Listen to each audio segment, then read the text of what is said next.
Good morning mga boss. So for today's video, ayan, gumagawa tayo o nagpre-prepare tayo ng Madre de Agua. So ayan, nakita nyo, chinachap-chap o hinihiwa ang mga dahon at para maging pino. Para mamaya, pag ginawa na natin yung proseso ng pagpaperment, ay madaling ma-ferment yung ating mga dahon na Madre de Agua. So yun, samahan nyo kaming maggawa ng fermented Madre de Agua as alternative na pakain sa mga hayop tulad ng manok, pato, gansa at itik. So let's go! So after nating mahiwa o mapino yung daon ng Madre de Agua, eto na, kailangan natin dito ng asin. Yan, so nakita nyo mga boss, yan, 2 scoop ng kutsara yung asin na ilalagay natin yan. Bakit ba? Pampalasa. Joke lang mga boss. And siyempre, kailangan din natin dito ng molasses. So yan, yung molasses mga boss, nasa 6 kilos yan na binili ko sa isang farm station. Yun, kailangan natin yan ng 3/4. Nabot yan ng 250 yung price ng molasses dyan mga boss. Napakamahal. Pero no choice, kailangan natin bumili dahil kailangan natin sa fermentation. So ayan na nga, sabi ko dito sa aking tiyuhin na gumagawa. So 3/4 niya ng cup. So ayan, nilalagay niya na. Ayan, sa ibabaw.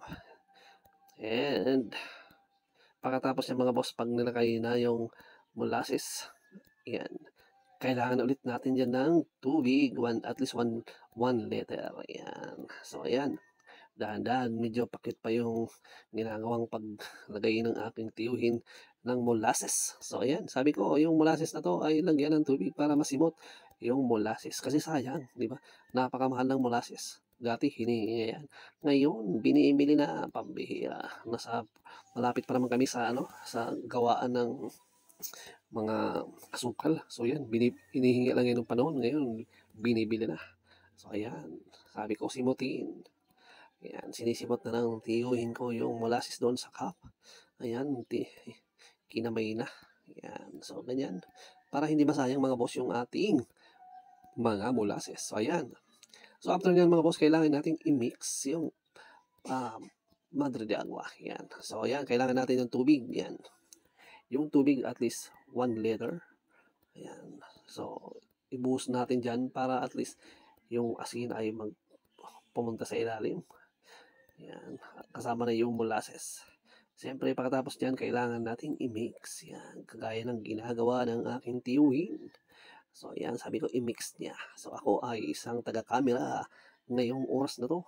Yan, yan, kita nyo ha. So ano pa mga boss? So, gayahin nyo yung preparation ng aking Madre de Agua fermentation para magkaroon kayo ng alternatibong pakain sa iyong mga hayop tulad ng manok, pato, ganso, pabo, at itik. Yan. Sabi ko sa tiyuhin ko ay i-mix masyado para masaging masarap ang fermentation process ng ating Madre de Agua.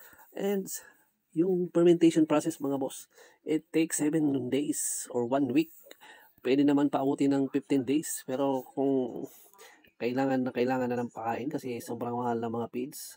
Ayan, 7 days pwede nang gamitin yan, di ba?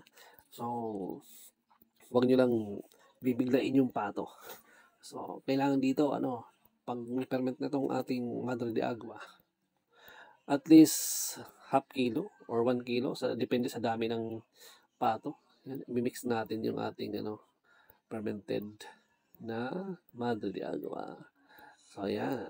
Sige, lamasin mo pati, para ma-mix na mix talaga yung yung ating Madre de Agua.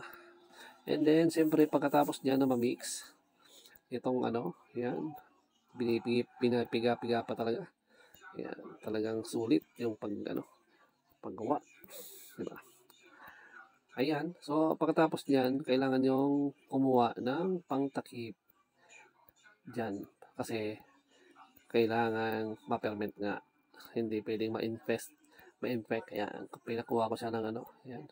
Isang eco bag ang pinakuha ko at inilagay niya, tatakip at siyempre tatalian yan para hindi mapasok ng anumang mga elemento tulad ng mga langgam or mga insekto. Yan, tinatalian na ng aking dito. So, ayan. Ganyan lang kadali ang paggawa ng pag-prepare ng fermentation or fermented Madre Agua. So, yan lang. Kung nagustuhan niyo ang video na to mga boss, please don't forget to follow, like, and subscribe sa aking FB channel. Yan, yung Dugong Maglulupa. Yan. So, yan, iniigpitan na. And meron din akong YouTube channel sa YouTube. Yung para tanong sana. So, kitang-kita nyo So, shout out nga pala sa aking mga followers dyan. Sa Dugong Maglulupa. Lalo-lalo na sa aking kumpare na si Eric Mestrado. At si Guards Adventor. Yan. Mga masuging taga-panood at taga-suporta ng ating channel.